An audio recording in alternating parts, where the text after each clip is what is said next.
안녕하세요. 로맨티스트의 신동기 변호사. 김장천 변호사입니다. 자, 오늘은 화제가 되었던 재산분할 사건에 대해서 간단하게 언급하고 일반적인 재산분할 사건과 위자료에 네네. 대해서 언급을 해보려고 합니다.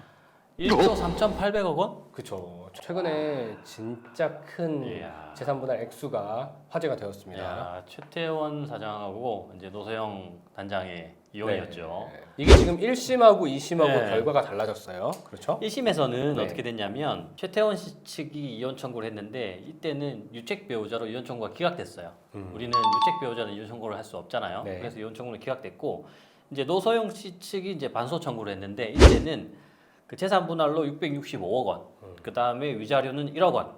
근데 이때는 SK 주식회사 주식은 부부 공동 재산에서 제외하고 특유 재산도 제외하고 나머지 이제 6대 4 재산 분할 비율로 인정을 해서 재산 분할이 665억 원, 위자료 1억 원으로 선고됐던 사건이에요. 그러면 항소심에서는 이보다 훨씬 큰 액수가 재산분할이 됐단 말이죠. 맞습니다. 그러면 이게- 어떤 변화가 있었던 거죠? 양쪽 다 항소를 했는데 네. 노소영 씨 측에서는 위자료 액수를 1억 원이 아니라 30억 원이다. 라고 30억 원으로 청구를 했고요. 재산 분할도 주식 대신에 현금 2조 원, 2조 원을 청구했어요. 근데 이제 1심에서는 SK 주식이 공동재산에서 제외됐다고 했잖아요. 네. 근데 SK 주식이 공동재산으로 들어왔어요. 들어와가지고 이것도 재산 분할 대상이 된 거예요. 근데 이제 이때는 65대 35, 오히려 재산 분할 비율은 노소영 씨 측이 항소심에서 조금 더 작게 나왔어요. 근데 이제 특유 재산이 들어옴으로 인해 가지고 금액 자체가 커졌으니까 그것을 나누니까 1조 3,800억 원이나 되는 거죠. 위자료도 그렇죠. 한 20억 원까지 인정했어요. 저희가 과거에 찍었던 영상에서도 이런 설명을 드린 적이 있습니다. 재산분할의 가장 큰 논점은 두 가지로 볼 수 있는데요. 첫 번째로는 이 재산분할을 할 대상에 포함시킬 것인가. 저는 쉽게 이렇게 표현해요. 바구니에 재산을 담아서 담은 재산을 나눠 갖는 건데 이거는 재산분할 대상 자체가 아니야 라고 바구니에 담지 않으면 아예 나눠 갖지를 않는 거죠. 그렇죠. 그런데 항소심에서는 1심 때 바구니에 담지 않았던 SK 주식이 바구니에 들어왔고 그래서 나눠 가질 게 엄청 많아졌기 때문에 재산분할 비율이 좀 불리해졌더라도 받은 게 굉장히 커진 거죠. 사실 그 부분은 재판 과정에서 노소영 측에서 혼인 관계에서 재산 증식 내지 유지에 기여를 했다라고 판단이 되면 재산 분할 대상이 되는 것인데 이거는 재판부의 판단에 달렸겠지. 근데 위자료가 20억 원이잖아요. 보통 우리가 상간소송이나 위자료 소송 이런 이혼 소송할 때 위자료가 한 3천에서 5천만 원 정도가 인정되는 게 대부분이에요. 그렇죠. 1억 원까지 간 경우도 사실 저는 본 적이 없어요. 제가 진행했던 사건은 없었어요. 1억 정도면 꽤 많이 받은 예. 문제죠. 네. 그래서 1심에서도 1억 원을 위자료로 인정을 했는데 항소심에서는 위자료를 20억 원이나 인정을 했어요. 보통 우리가 이제 상관하면 뭐 위자료 한 3천만 원 주고 상관해도 상관없겠다라고 생각할 수 있는데 이 사건이 제가 볼 때는 이 판결이 이 앞으로 나오는 상간소송이나 이혼소송에서 전향적인 판결이 되지 않을까 하는 생각을 해봐요. 이 판결이 예. 기폭제가 돼서 앞으로는 막 위자료가 막 몇 억씩 나올 수 있다. 자, 여기서 저희가 일반적인 재산분할 사건에 대해서 이야기를 하려면 아까 잠깐 언급됐던 부부의 공동재산, 특유재산 뭐 이런 거에 그렇죠. 대해서 좀 이야기를 해보면 좋을 것 같거든요. 좀 간단하게 정리를 해주실 수 있을까요? 일단 바구니에 담아야 된다고 했잖아요. 네. 바구니에 담을 수 있는 재산은 누구 명의든 상관이 없습니다.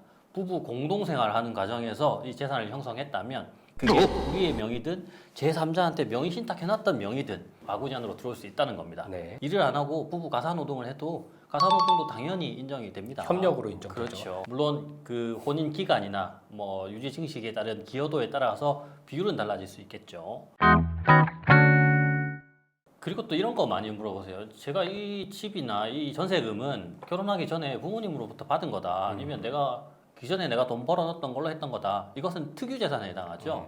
특유재산은 재산분할 이 바구니에 들어오지 않습니다. 그렇죠. 그러니까 결혼 전에 혼자 갖고 있던 거는 갑자기 이혼 때 같이 일군 재산이다 하고 나눠 갖기에는 좀 문제가 있다는 생각을 그렇죠. 가지는 거죠. 맞습니다. 그런데 이 특유재산이라 하더라도 상대방 배우자가 이 특유재산을 유지하고 증식하는 데 상당한 노력을 다했다라고 판단이 된다면 이것은 바구니에 들어오는 거죠. 네. 최태원 사건이 이런 사건이죠.